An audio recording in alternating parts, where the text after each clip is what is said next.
Bienvenue à notre podcast de sécurité web. Aujourd'hui, on va parler d'une attaque sournoise, le piratage par mots-clés japonais. C'est vraiment un sujet crucial pour tous ceux qui gèrent leur site. Mhm. Ah oui, c'est impressionnant comment ces hackers infiltrent un site. Qu'est-ce qui le caractérise exactement? Eh bien, en gros, c'est une technique de cloaking, qui injecte du contenu en japonais, souvent généré automatiquement, afin de manipuler le référencement naturel du Oui, site.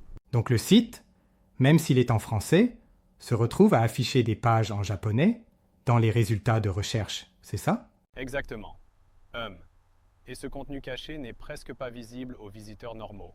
Mais Googlebot le détecte et indexe ces pages. Right. Ce qui est inquiétant, c'est que ces pages parasitaires peuvent détourner jusqu'à 60% de votre trafic organique, n'est-ce pas? Oui, c'est tout à fait ça. En plus, on se retrouve avec des titles et métadescriptions en japonais qui ne correspondent absolument pas à notre contenu initial. C'est fou.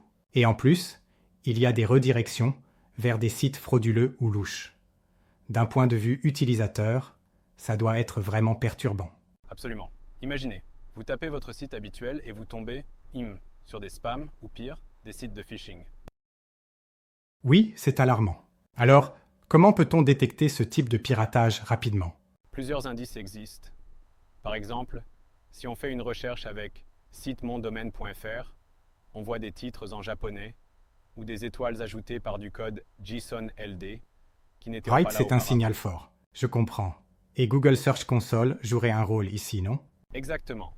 Si vous recevez des alertes dans la Search Console, comme des actions manuelles indiquant un site piraté ou un pic inhabituel dans le nombre de pages indexées, ce sont des signes clairs. C'est intriguant de comprendre que même des emails suspects de Google, où un nouveau propriétaire est ajouté à votre compte, peuvent signifier que votre site est compromis.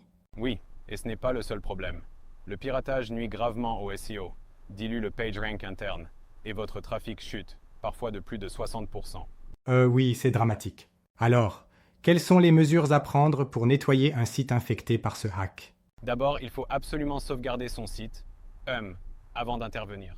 Une backup complète, fichiers et bases de données, c'est primordial. Tout à fait, c'est le premier réflexe. Ensuite, il faut révoquer tous accès frauduleux dans la Search Console, c'est ça? Oui, il faut retirer tout compte inconnu et notamment chercher le fichier de vérification frauduleux, souvent nommé googlex.html.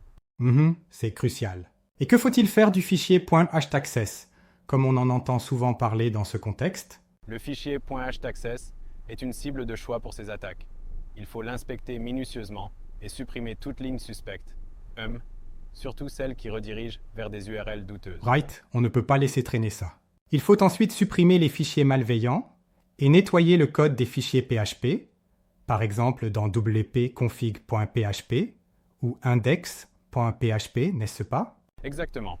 Et, utiliser des outils de scan peut aider. Des plugins comme WordFence ou des scanners intégrés à l'hébergeur peuvent détecter ces backdoors et codes suspects. Oui, c'est très utile pour ne rien manquer.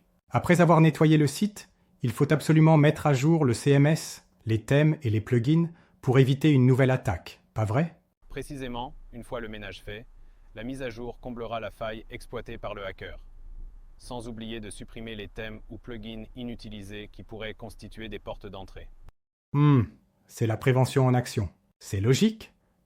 Mais, vous savez, je me demande si la restauration d'une sauvegarde antérieure pourrait être une solution plus rapide pour certains. C'est une option, surtout quand le nettoyage manuel semble trop complexe. Cependant, il faut veiller à ce que la sauvegarde soit saine et que la vulnérabilité sous-jacente soit également corrigée après la restauration. Exact. Sinon, le problème réapparaît. Une fois le nettoyage terminé, il reste encore à vérifier que tout est absolument propre. Par exemple, via une nouvelle requête sur Google pour s'assurer que les pages en japonais ont disparu. Oui, utilisez l'outil d'inspection d'URL de la Search Console pour vérifier que les pages renvoient un code 404 ou 410 est une étape essentielle.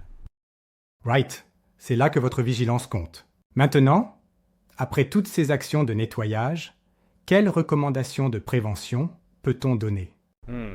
En premier lieu, faites des mises à jour régulières de votre CMS et plugins.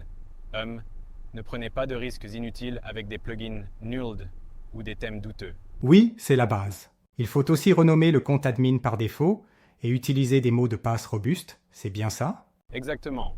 Et même activer la double authentification quand c'est possible. C'est le genre de précaution qui peut vraiment faire la différence. On ne plaisante pas avec ça. Qu'en est-il de la limitation des tentatives de connexion? Une bonne mesure pour empêcher les attaques par brute force? Absolument. Limiter le nombre d'essais via un plugin de sécurité bloque automatiquement ces attaques. Right, c'est une barrière supplémentaire. Dernier point, il est recommandé de surveiller le site régulièrement avec des backups fréquents et un monitoring constant des comportements anormaux. Oui, c'est primordial de mettre en place un système de sauvegarde automatique et de surveiller les alertes de sécurité. Une vigilance constante permet de réagir rapidement en cas de nouvelle intrusion. Vraiment une bonne stratégie. Je trouve que ce guide est vraiment complet et met en lumière combien une attaque par mots-clés japonais peut être dévastatrice pour le référencement et la confiance des utilisateurs. Ne pensez-vous pas qu'il y ait encore des aspects à approfondir? Il est vrai que, certains pourraient dire que les mesures préventives demandent un investissement en temps et en argent. Cependant, négliger ces précautions, c'est ouvrir la porte à des risques bien plus importants. Tout à fait. On ne peut vraiment pas se permettre de baisser la garde. En conclusion, la lutte contre ce type de piratage passe par une détection rapide, un nettoyage méticuleux et une prévention rigoureuse. Merci pour toutes ces explications, c'était très instructif. Oui, merci à toi. Espérons que ces conseils permettront à beaucoup de protéger leur site et éviter ainsi le cauchemar du piratage par mots-clés japonais. À bientôt pour un prochain épisode de Sécurité Web, restez vigilants.